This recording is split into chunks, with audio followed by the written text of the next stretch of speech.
Welcome to my energy update on the 7/7 portal. I've kind of been rolling with energy updates every Monday only because there's cataclysmic things that go on over the weekend. And I end up just naturally rolling into Monday going, what the hell? And today is number 7. So number 7 is very special. Always to me, because 7 is Sekhmet's number. And I know she connects with other numbers, but for me, number 7, and today is the 7/7 portal, which is really culminating and bringing the energy in from the back end of the Sirius portal, which opened on the 3rd of July to the 6th. So we have been going through like a kind of build up from Friday, Saturday, Sunday.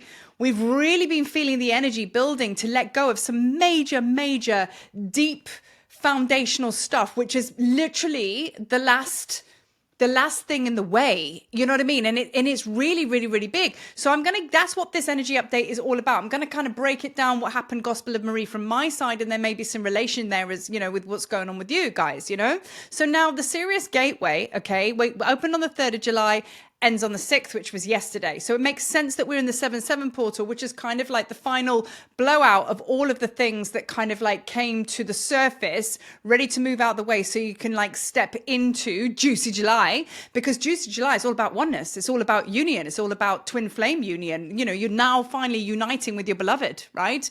And it's you that you've always sought. And now you're actually got all the shit out the way. You can actually see you and you're like, oh, hey, you're actually quite nice. I've been looking for you for ages. Where you been? So now here we are as we come into this union. So as you know, because a lot of you watch the videos already, Isis and Horus have been up front and center. So now many of us have been connecting with the goddess Isis. Now we understand why, because the Sirius Gateway has been open and that's been bringing our energy in big time. And then of course Horus comes because it's that divine balance, whether you are looking at Isis as his mother or Hathor as his mother, okay? There is still this balance between divine masculine, divine feminine, chaos and the calm. You know, you will feel this reflect in every single aspect of the divine masculine and divine feminine, right? Whereas the divine masculine brings you structure, divine feminine brings you creation, and there's the balance of the opposing opposites, just with Ptah, Sekhmet, Hathor, Sekhmet, so on and so forth. So we're really starting to get the rhythm of that now, right?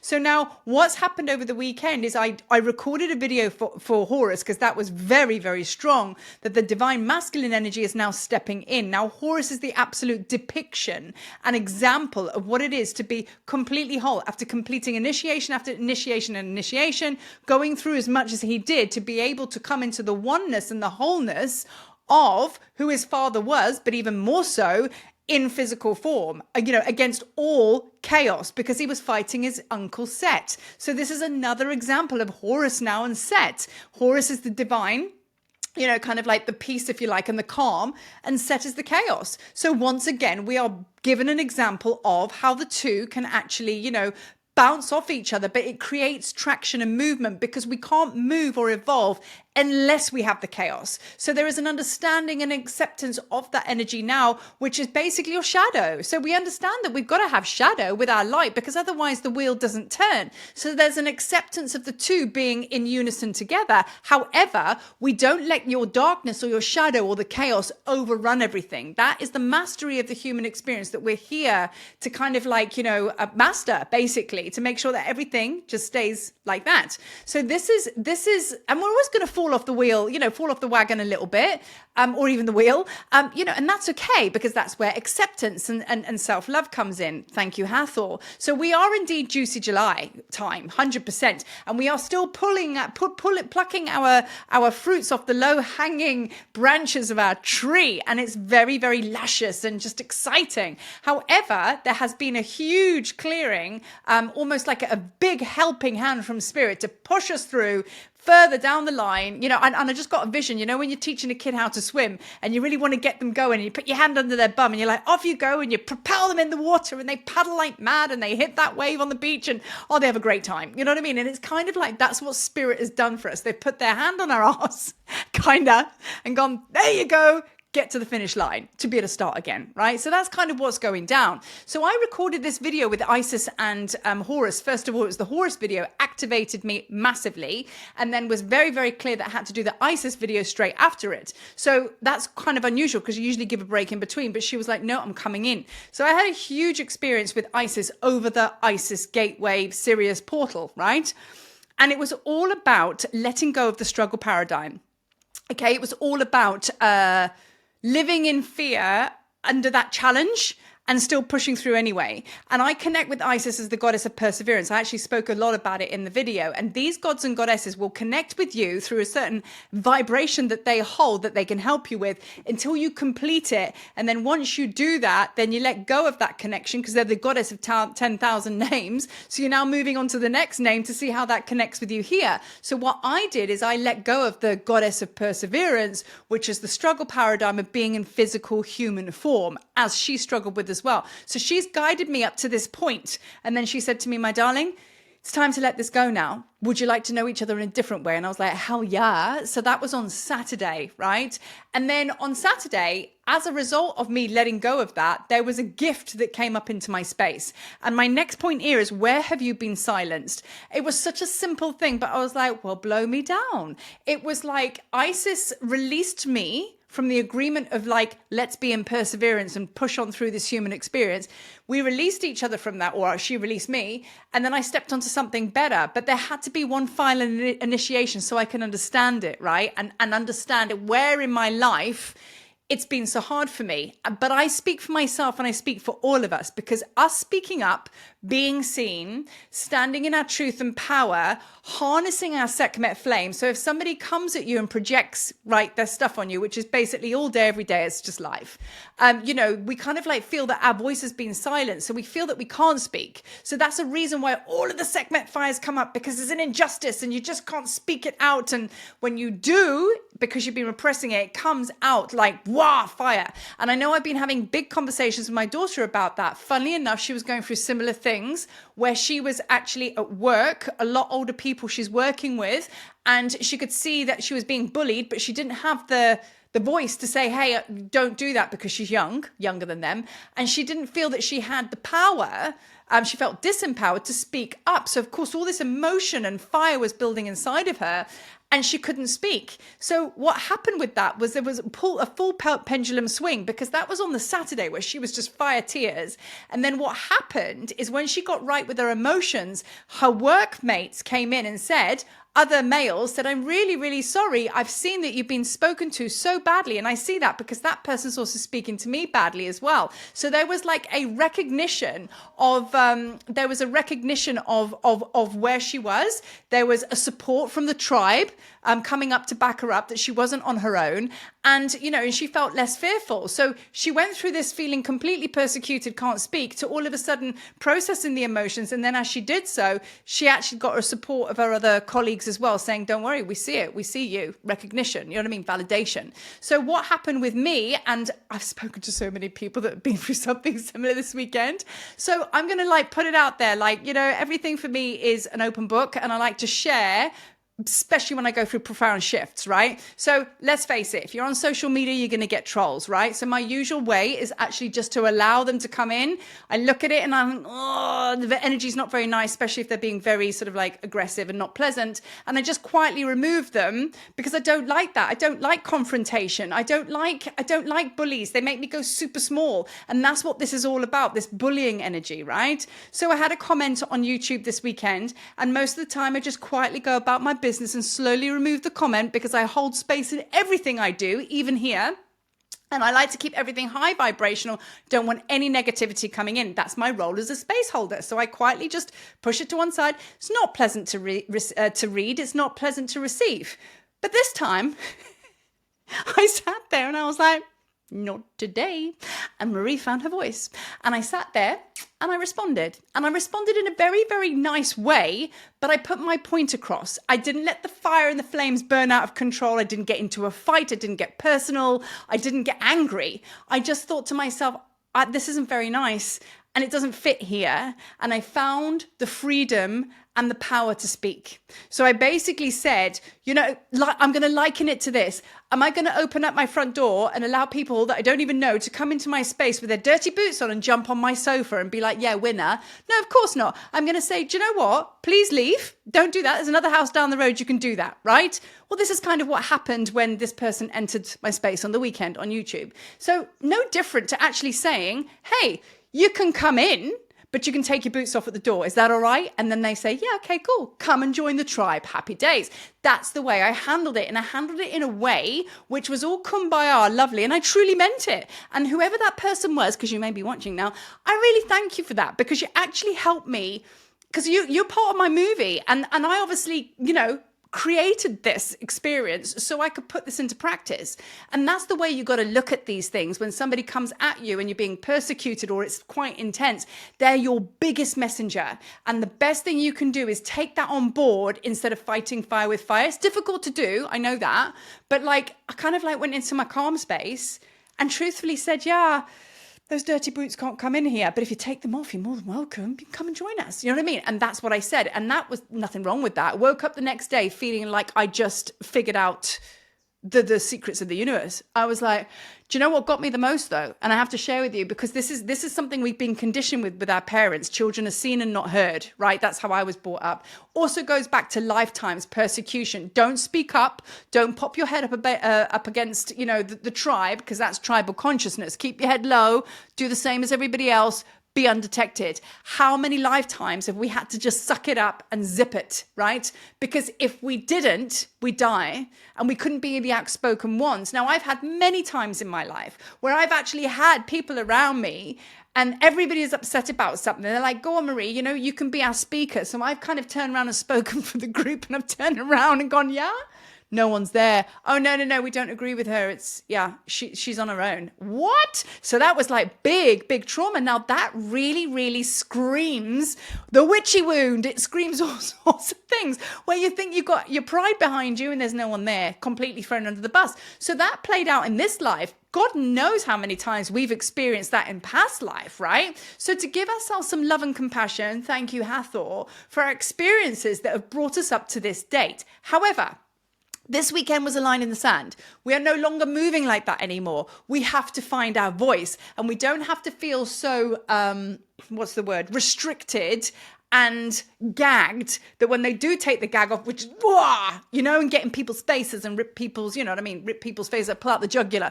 We don't need to do that. So once we feel that we are, have given ourselves permission to speak because we're allowed to, your delivery on how you feel about things is going to be quite fine, and you're going to be quite peaceful when you do speak your truth. So this is what I've come to realize, that I was like, wow, in my understanding, I didn't think you were allowed to say anything. And then when I did, it was just it felt like a massive weight had been lifted off my shoulders. So this has happened to many of us this weekend. My daughter, my friend's daughter, similar situation. My husband's also being bullied to do with business, long story, but drama going off in Zimbabwe, being bullied. It's all down to bullying again by two different people, actually. And everybody I'm speaking to has got this persecution and things going on. So it's not that we're being taken out. It's spirit saying, right now, find your voice. This is the perfect time for you to put this into practice. Everything that you've learned thus far. So where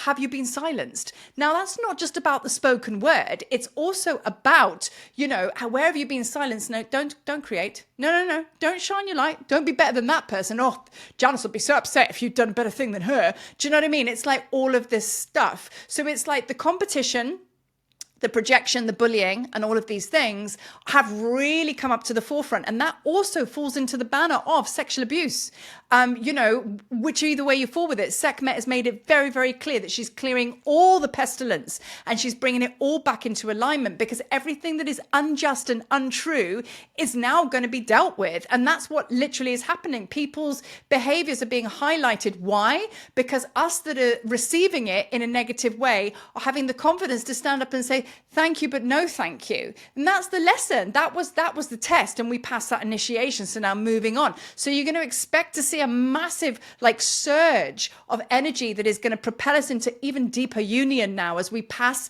these kind of big foundational things that have been sat in the way of you for so long, right? Of actually just being unapologetically you. So for me, it was about finding my voice and being allowed to speak. I didn't think I was allowed. And I thought the right way was to just basically quietly go about my business and just take that out the space. No, sometimes through the air of discernment, you've got to say, sorry, No, your behavior is not acceptable here. And you may be angry, upset, and everything like that, which I'm here to listen, but I'm not here for abuse. And that is basically a receiving thing by saying thank you and no thank you. Don't have to have handbags at dawn or anything like that. It's a done deal. Do you know what I mean? So this is the energy that's really been coming up over the weekend about bullying, basically. And as a result, what happens there is you play small. No more playing small. Now, as we move into Lion season, we are very much in the Leo astrology now. We are now warming up for Lionsgate Portal, and it opens on the 26th of July, peaks on the 8th, but carries on going. They say it closes on the 12th. It doesn't. It goes all the way through. Sorry, my computer's just ding-a-linging. Maybe it's in agreement. Ba-ding. So like goes all the way through August, right? So we have got like about 6 weeks of just lion energy. So why is this so important? And I will do a separate video on this as we get to Lionsgate, because this Lionsgate is going to be different to no other. Every Lionsgate is an intense one. I mean, let's face it, especially if you hold the lion frequency, especially if you're Leo, Aquarius. I am an Aquarius, so a Leo is my opposite sign. And you're going to feel it. So I don't care whether you're not in that, you're just going to feel it. Do you know what I mean? Whatever. Some more than most. But this is lion season. What is that all about? Nobody messes with the lion. No one takes on that, because they have a presence. They have a power. They have strength. They have tenacity. They have sovereignty, that royal energy. It's just presence, isn't it? Now, we are part of a lion pride now. We're gathering, and I was sat in meditation at my altar, just there with my little lion, just there. That's Ayahuasca, who doesn't really do much. She just sleeps. Anyway, I digress. But I had this big conversation, and Sekhmet was just like, my pride is gathering. Even down to the Sekhmet pilgrimage, which, by the way, May the 15th, 2026, we are really, really gathering with our pride members, and it's happening already. Some of you have already come to the circle. This is why she said, because I wasn't going to do this prior to this, because we're going to move through this Lion's Gate. 2026 is going to mean a whole different thing to you. And she's now calling her Pride members in through me to go to Egypt, so you can be gifted your 3-stripe badge, get your wings, because it's the full reclamation embodiment of your lion frequency, because you come here to do things in the name of Sekhmet to help others stand in their power. And as we connect with each of us, as a community, we really bring that the upholders of Ma'at forward, which is basically bringing justice, truth, order, balance to the world through our own inner beings. And we don't do it on our own anymore, which is why she's calling our children home for May next year, because by the time we get to May and we've moved through the end of this year, my goodness, it is just sweets and gravy, man. It's just sweets and gravy, So so the Lion's Gate, Leo, we're kind of really, really starting to come together. And just to end this video now of a real beautiful thing that's happening. We said Juicy July is all about union. It's twin flames. And like I say, that twin flame union is with yourself. And that's what's coming into balance now, masculine and feminine. And last night, there was like a full circle thing. So I spoke about my daughter kind of like getting persecuted and bullied. And then in the next pendulum swing, she was recognized and supported. The same thing happened with me. It was just like, I have my pride around me, because basically that's why I felt such a sense of safety, that it was just like, everything's going to be fine. Not just about finding your voice, just in general, just showing up. Life's getting easier, because we're now finding the confidence and the courage, thank you, Sekhmet, to step out, reach out and say, hi, I'm so-and-so, and like really feel ourselves in physical form. This is what's happening. And then last night I was visited by Thoth, Merlin, Anubis, and then it was a mixture of the mothers and the fathers. And Thoth came through loud and clear and just said, you got to understand now, this is what union feels like. There's no either or. You've been working with the mothers, we're the mothers. And now the divine masculines are coming in, because we've allowed it, because we've balanced up our mother energy so much, right? So now they can come in and balance with us at the right ratio, let's say. So many magical things happening. So expect this month to be full of videos and channels of Thoth, Merlin's incoming, big time. Like, there's just so much, and it's just fun, and it's joyous, and I really, really do not feel lonely, and I do not feel on my own at all, because we're connecting with each other, and I'm connecting with all of these guys, and it's just one big embodiment. So this is the 7/7 portal, okay? The energy update, okay? End of the Sirius Gateway, beginning of something new. I leave this with you to ponder. What is it today that you have experienced over the last few days? And if you're not sure, sit with Isis or Sekhmet. And today on the 7th, on this very, very sacred day of 7 completion, what is it that you're finally ready to just zip off the bodysuit and step away from? Who is, bless that old version of you, consciously bless that old version of you, and let them disappear off into the ethers, but essentially they'll be coming in to join you and to upgrade. So what are you letting go of today? It's a big day, guys. It's a big day. As always, thank you for being with me. And just, Horus hasn't gone anywhere, by the way. Me and Horus are vibing. We're just like, he's my friend. Or maybe I've just been at home too much on my own. I need to go and see people. Here I am talking about connecting with everybody, and it's just me and Horus. Anyway, thank you for watching the videos, and I will see you on the next one. Peace.